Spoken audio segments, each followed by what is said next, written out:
So my name's Don McInnes. I'm from the Albury-Wodonga area, and I've been with Jim's Test and Tag about 20 years, and the Jim's Group about 23 in total. It's a cracking business, mate. We were just talking about it earlier in the rooms. You know, it's a really simplistic business model. It's a one-man show. There's none of the hassles of employees and that sort of thing. Great turnover and great margins. It's been really good.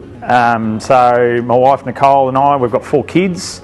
It's been really good as the kids have been growing up, given us a lot of time to do stuff with the kids, be involved in various community things and that over the journey, so it's been fantastic.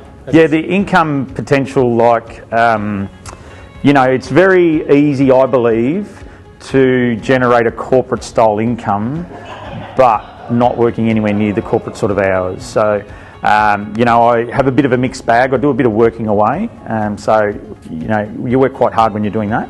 But when I'm working locally at home, for example, I don't work Fridays, so it's only a 4-day week.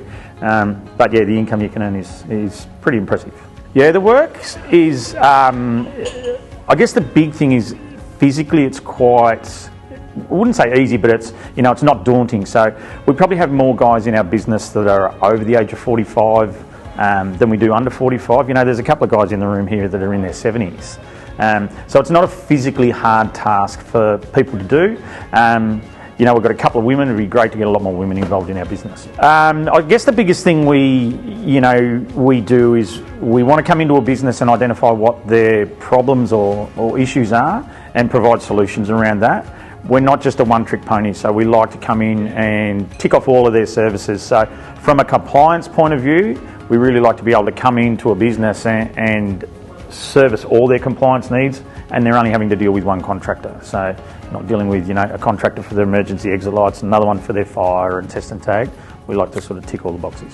Yeah, I think the biggest thing is someone who has an ability to build and maintain a relationship with clients. The task itself, anyone can sort of learn to do it, but I think to have a bit of a personality where you can engage in conversations and really, massage and manage those ongoing relationships. I guess there's, risk to the person themselves, but they're probably opening themselves up to a lot of exposure around, having insurances voided and all those sorts of things in, the horrible event that something goes wrong and you haven't had these tasks done, they're really going to find themselves on their own. Yeah, so I'm probably a bit unique in our business. I have one customer that I look after, and that actually consumes about 10 months of my year. So I'm probably not, what they would normally say the ideal business model. I only have about 8 customers in total, and one of them takes 90% of my time.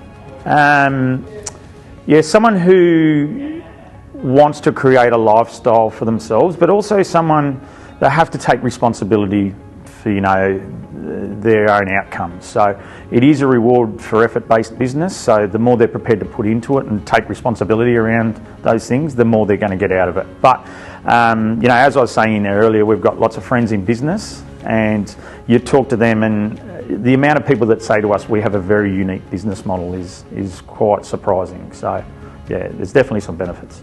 Yeah, we are a business that is, in the schemes of business worlds, I suppose we're not a huge turnover-based business, but the cost of running our business are quite small. So, we can have a franchisee that, might have a business that turns over $150,000 a year, but it might only cost him $50,000 to sort of run that business.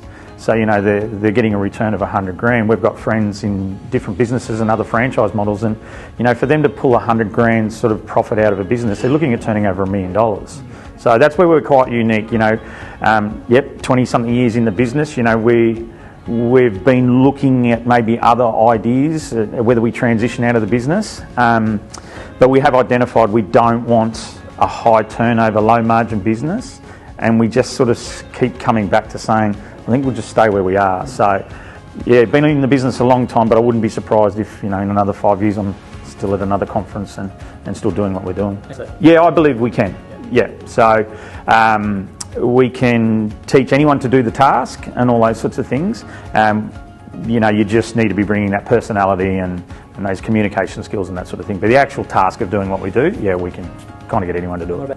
Yeah, so, you know, in that franchisor role, there's different stages of it. When someone's coming in, you know, you're taking them through a sales journey, and then it turns into more of like a mentor support style role.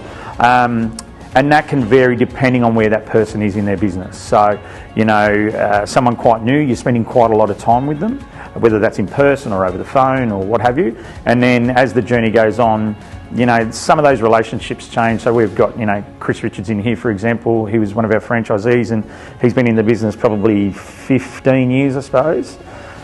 You know, there probably isn't a whole lot of times that Chris and I would talk anything business related, you know, over that journey. It's most of our conversation about what's going on with his family, or what are the kids doing with sport, and more of that personal sort of stuff. So yeah, I believe so, or a bit of denial whether they think they actually need to sort of do it.